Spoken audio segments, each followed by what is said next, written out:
সবার প্রতি আন্তরিক প্রীতি ভালোবাসা এবং শুভেচ্ছা জানাচ্ছি। পঞ্চম শ্রেণীর ছাত্রছাত্রীরা, গতকাল তোমাদের আমি সঠিক উত্তরগুলি কি আবার পরীক্ষা আসবে, কারণ জানো তোমাদের সংক্ষিপ্ত প্রশ্ন, সঠিক উত্তর এগুলিতেই তো 50 থাকবে শূন্যস্থান। তাই এইটি পারলেই তো পরীক্ষায় 50 পেয়ে যাবে। তাই তারপরে আবার প্রশ্ন আসবে 5টা 50, ওর মধ্যে হয়তো জ্যামিতিও দিবে।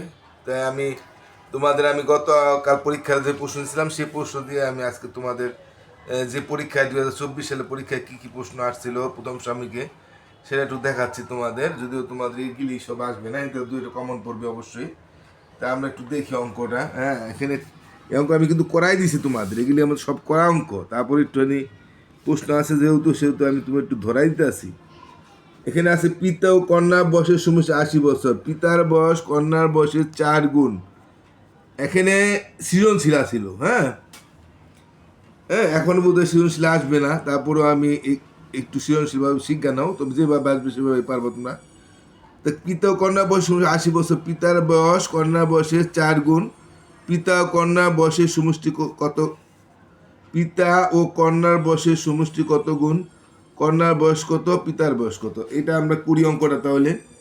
হ্যাঁ, আমরা এরকম করে করাই দিচ্ছি আমি তোমাদের। তারপরে একটু যেহেতু পরীক্ষা আছে তোমাদের মনে আছে কিনা সেজন্য আবার একটু দেখো। পরীক্ষা এলে তো অনেকে আবার ভুল করে। পরীক্ষার এটা পিতা ও কন্যার বয়স 80 বছর। আমরা এই অঙ্ক কিভাবে করছি? পুত্রের বয়স কন্যার বয়সের 1 গুণ। কন্যার বয়স সমান কন্যার, আগামীকাল জ্যামিতি দিব, চোখ রাখবা সবাই, প্রতিদিন এখন পাঠ দিব। কন্যার বয়সে 1 গুণ না। সুতরাং পিতার বয়স কি বলছে? কন্যার বয়সে কয় গুণ? 4 গুণ। চেকাচা বসিনার 4 এইভাবে লিখবা, সব সংখ্যায় লিখবা অঙ্কের মধ্যে। এখানে বানান করে থাকবো কিন্তু লেখা শুনে। এখন এটা কিভাবে লিখবো? কন্যার বয়সে 1 গুণ, পিতা বয়স তো পিতা ও কন্যা বয়সের সমষ্টি,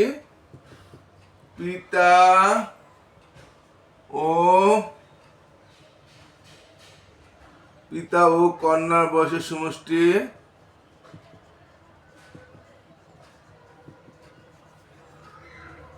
পিতা ও কন্যার বয়সের সমষ্টি বা যোগ বা একত্রে একই কথা।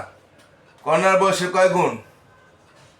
কন্যার বয়সের এই যে 4 রাখে 5 গুণ। অর্থাৎ আমি এইভাবে লিখতে হইব একটু থেকে, যাতে এটা সোজা থাকে। আর না থাকলেও সমস্যা নাই, যদি এদিকে এটা সুন্দর হয় না। আর এটা সোজা থাকলে তাহলে এভাবে একটু থেকে লিখে এবার, তাতে পিতা ও কন্যা বয়স সমষ্টি, কন্যা বয়সে 5 গুণ। এখন বলছে পিতা ও কন্যা বয়সের সমষ্টি কত গুণ? এই যে পিতা ও কন্যা বয়সের সমষ্টি হলো 5 গুণ। 1 নম্বরটা ক নম্বর উত্তর এভাবে হইলে তাহলে 5 গুণ হয়ে যায়। আমি এটা এভাবে করলাম না, তোমরা উত্তর যদি আলাদা আসে তাহলে ক নম্বর দিয়ে উত্তর 5 গুণ লিখে দিবা। তারপর কন্যার বয়স কত? হ্যাঁ, তারপর লিখবা। সুতরাং কন্যার বয়স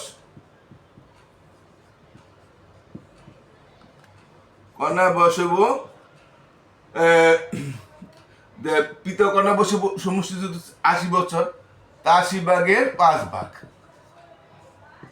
দুজনে মিললে হলে 80 বছর, তার 5 ভাগের 1 ভাগ হলো কন্যার বয়স।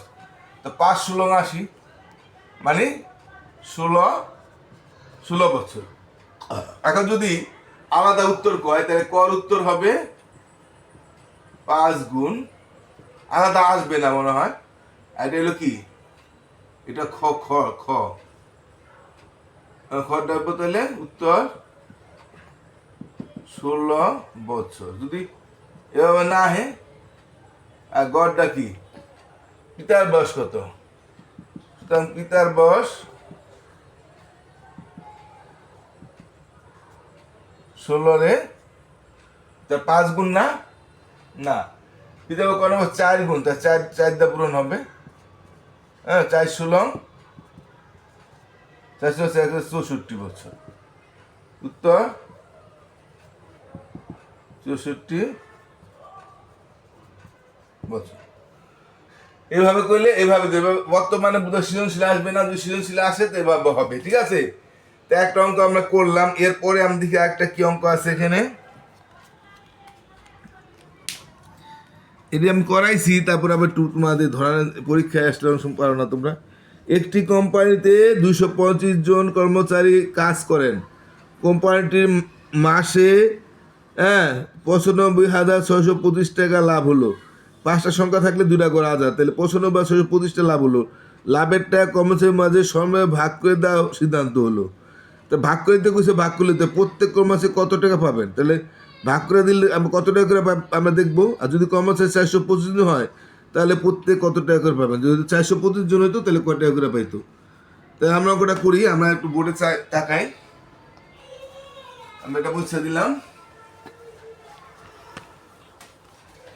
এখানে বলছে যে কর্মচারী একটি কোম্পানিতে 25 জন কর্মচারী কাজ করে। আর তোমাদের অঙ্কটা বইয়ের মধ্যে বাইক করে নিতে পারবা, বইয়ের মধ্যে বাইক করে নিবা। একটি কোম্পানি 225 জন কর্মচারী কাজ করে। কোম্পানির মাসে কোম্পানিটি মাসে 95,625 টাকা লাভ হলো। লাভের টাকা কমে ভাগ করে দিলে সিদ্ধা হলো। তো প্রত্যেক কর্মচারী কত টাকা পাবেন? তো প্রশ্নের মধ্যে প্রত্যেক কর্মচারী পাবে, প্রশ্ন মতে দিয়ে আমরা প্রশ্ন মতে প্রত্যেক কর্মচারী পাবে, ভাগ করে দিতে কইছে না। কর্মচারী হইলো 225 জন, আর লাভ হয়েছে হলো 95,625 টাকা।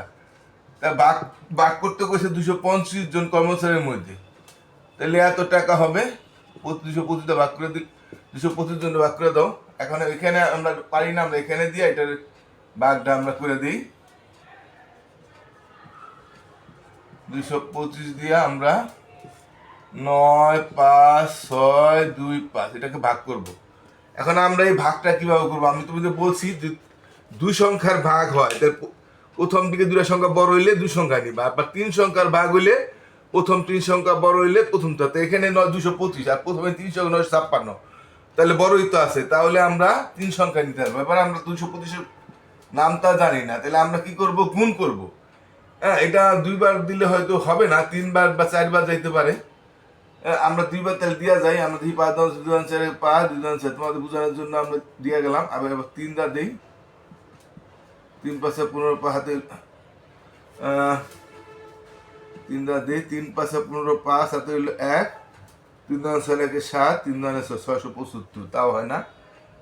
225 আমরা 4 দিয়ে বসে 3 দেবো, 4 দিয়ে যাবো, 4 5 20 হাতে হলো 2, 4 2 8 10 0 হাতে হলো 1, 4 2 8 900। 4 5 20 হাতে হলো 2, 4 2 4 2 8 আর 2 10 0 হাতে হলো 1, 4 2 8 আর 1 9, 900। 4বার চাই, কারণ 5বার দিলে বুঝাই যায় মাস বেশি হয়ে যাবে। তাহলে আমরা আবার 2 কাটতে আনবো। এবার আমরা 562, তাই না? আমরা এখানে 2বার দিয়েছিলাম 450, 3বার দিলে 675, তো 2বারই যাবে। 2বার দিলে 450, কারণ 3বার দিলে আমাদের 675 বেশি হয়ে যায়। তা আমাদের ভাগের অঙ্কে একটাই নিয়ম, আমরা গুণ করব, যখন বেশি হবে তখন আমরা এক সংখ্যা কমায় দিব। এটাই ভাগের সূত্র, আর কিছু না। যত ঘরের আমরা গুণ করলে আমরা বুঝতে পারবো, অত করে নামটা আমরা পেয়ে যাবো। দেখা, যেহেতু আমরা 3বার দিলে 675 বেশি হয়ে যায়, আমরা 2বার দেবো। আর যারা ভাগ পারো তত পারে, যারা পারো না তাদের একটু বোঝানোর জন্য বুঝাই দিলাম। 5 6 করলে এরপরে আমাদের না বললে আমরা বিয়োগ করব। এবার হলো কত? 1,125 টাকা। তাহলে আমাদের 4বার দিলে 900 হয়েছে। এবার 5বার দিয়ে দেখি, তাহলে তোমরা এটাকে এই সাইডেও তোমরা গুণ করে এভাবে একটু দাগ দিও, তোমরা ডাইন ধারে গুণ করে দেখতে পারো। 5 25 5 2 5 12 1, 5 10 আর 11 1125। তাহলে 5বার দিলে হয়ে যায়, 5বার দিলে 1125। তাহলে আমাদের একজন কর্মচারী 425 টাকা করে পাবে। হ্যাঁ, এটা আমরা মুছে দিই, তোমরা এই ধারে ডাইন ধারে করে দিও। হ্যাঁ, তাহলে উত্তর, একজন কর্মচারী পাবে 425 টাকা। যদি শুধু একজন কর্মচারী কত এই সৃজনশীল না আহে, তাহলে তো হয়ে গেল অঙ্কটা। আর যদি সৃজনশীল আহে, সৃজনশীল তো আসবে না জানা মতে। এখানে বলছে 225 জন কর্মচারী কাজ করেন, কিন্তু যদি বলছে যদি কর্মচারীর সংখ্যা 425 জন হতো তাহলে কতটা হবে? তাহলে 425 জন যদি কর্মচারী হইতো, তাহলে 425 দেওয়া ওইটার ভাগ হইতো। আচ্ছা, তাহলে আমরা এটা হলে আমরা কি এটা করলাম? করটা খরটা কি, যদি 425 জন কর্মচারী হতো,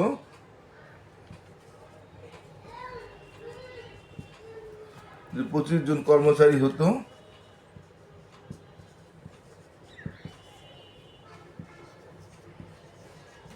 তাহলে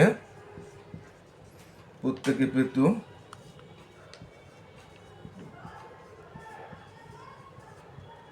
400 কম 425 দিয়ে এটা ভাগ হইতো 9, 5, 6, 2, 5 এর আমরা 425 দিয়ে ভাগ করতাম, তাই না? যতজন কর্মচারী অত দায়িত্ব ভাগ হবে, তাইলে তো পাইতো এত টাকা করে। মানে তাহলে এখানে দিয়ে আমরা এটা ভাগ করতে গেলে ভাগটা পারবো কিনা আমি জানি না, অন্য খানিকে করলে ভালো হয়। আচ্ছা, এই ভাগটা আমরা এখানে দিয়া আমরা এখানেই ভাগটা করবো, কিন্তু আমার এখানে বোর্ডে জায়গা নেই, আমি উপরে করে দিতেছি। দেখো আমি ডাকের ডিম মিশে দিলাম, আগের ডে আশা করি আমরা বুঝে গেছি। তাহলে আমরা এখানে যদি 425 দিয়ে যদি ভাগ দিই, 9, 5, 6, 2, 5 মানে 95,625। এখন এটাও 3 সংখ্যা ভাগ, প্রথম 3 সংখ্যা বড়ই আছে, তাই 425 আমরা 2 দ্বারা গুণ দেওয়া দেখি তো, 5 × 7, 2 × 5, 8 × 8, 850। দুইবারে বেশি যাইবো না, 3 বার দিলে অবশ্যই বেশি হয়ে যাবো। 6, 5, 106, 2। এবার 3 বার দিয়ে দেখি, এবার 3, 5, 15, 5 হইল, 3, 4, 1, 7, 3, 4, 1200। 3 বার দিলে এখানেও বেশি হয়ে যায়, আমরা 2 বারে দিতে হবে 850। 3 সংখ্যা এক বাদ হয়, সংখ্যা সবসময় ফাঁক রাখবা 200 বার। এবার আমরা 5 কেক টানি 2125, আমার 3 বার দিলে এটা হইতেছে সম্ভবত 5 বার 6 বার যাবো। 5 বার দিয়ে কি 4টা দিলাম না, 5, 5, 25, 5 দিলে 2, 5, 10, 12 তুইল 1, 7, 25, 21। হ্যাঁ, 5 বার দিলে আমার এটা বইনা যেতেছে 5, 5, 5, 12, 5, 21। তাইলে আমার তাইলে তারা কত টাকা করে পাইতো, এই যেখানে কিন্তু এই বাঘটা হবে। হ্যাঁ, তাহলে পাইতো হইল 225 টাকা। তাহলে উত্তর হইতো কত, 225 টাকা করে পাইতো।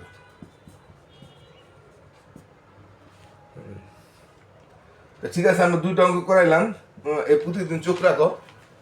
এইগুলি আমি করাইছি, তারপরে তোমাদের পরীক্ষা প্রশ্ন আইছিল বলে আমি দেখাইতে আছি, পরীক্ষায় তোমরা অনেক সময় হয়ে যাও, এলোমেলো হয়ে যাও। ঠিক আছে, আর প্রতিদিন চোখ রাখো এবং প্রতিদিনে পাঠ দিয়ে দিব। তো আজকে সবাই ভালো থাকো, আর যারা চ্যানেলটা সাবস্ক্রাইব করে নাই দয়া করে করবা। অবশ্যই সবাই করছো, করলে তোমার ধন্যবাদ দিছি, আর যারা করেন নাই যদি নতুন কেউ হয়ে থাকো সাবস্ক্রাইব করবা। ঠিক আছে, ভালো থাকো, টাটা।